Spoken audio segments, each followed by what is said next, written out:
కేసీఆర్ స్వభావరీత్యా మీకు తెలుసు. వ్యక్తిగతంగా నన్ను 10 మాటలు తిట్టినా నేను పడతాను. కానీ తెలంగాణ రాష్ట్రాన్ని కించపరిచే విధంగా, రాష్ట్ర అభివృద్ధిని కుంటుపరిచే విధంగా, రాష్ట్ర వ్యవస్థనే ఒక అవమానకర పద్ధతిలో మాట్లాడితే మట్టము నా ప్రాణం పోయినా నేను కాంప్రమైజ్ కాను. ఇది చాలా కష్టపడి సంపాదించుకున్న రాష్ట్రం. నేను ఒక్కటే మాట మనవి చేస్తా ఉన్నా, నేను బ్రతికి ఉండంగా నా కంఠంలో ప్రాణం ఉన్నంత వరకు తెలంగాణ రాష్ట్రాన్ని ఆగం కానియను. దీన్ని కాపాడడానికి నా సర్వశక్తులు కూడా నేను దారబోస్తాను. గోదావరి దోపిడీ జరుగుతా ఉంటే దాని మీద సప్పులు లేదు. కృష్ణలో ఇంత ఘోరంగా పాలమూరు ఎత్తిపోతల మీద దీని మీద సప్పులు లేదు. మరి ఎవరి ప్రయోజనాల కోసం ఉన్నట్టు రాష్ట్ర ప్రభుత్వం ఏం చేయడానికి ఉన్నట్టు, ఏం జరుగుతున్నట్టు రాష్ట్రంలో? కాబట్టి ఎట్టి పరిస్థితుల్లో నేనే స్వయంగా రంగంలో దిగాలనుకున్నా. దిగినాం. ఈరోజు డిసిజన్ అయిపోయింది.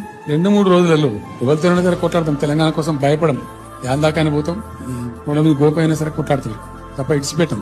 ఇక్కడ ఏమి ముఖాలు చూసేది కానీ ఇంకోటి కానీ నైసిటీస్ ఏమి లేవు. There no nicety at all. Will fight, definite గా ఫైట్ చేస్తాం. ఎందుకంటే రక్షించుకోవాలి, రాష్ట్రం యొక్క హక్కులు రక్షించుకోవాలి, నీళ్లు రక్షించుకోవాలి, రాష్ట్ర ప్రజల ప్రయోజనాలు రక్షించుకోవాలి. ఈ విధంగా మా కళ్ళ ముందే జరిగినటువంటి దీనిలో ఈ దుర్మార్గంలో ఎట్లా మౌనం పాటిస్తాడు కేసీఆర్?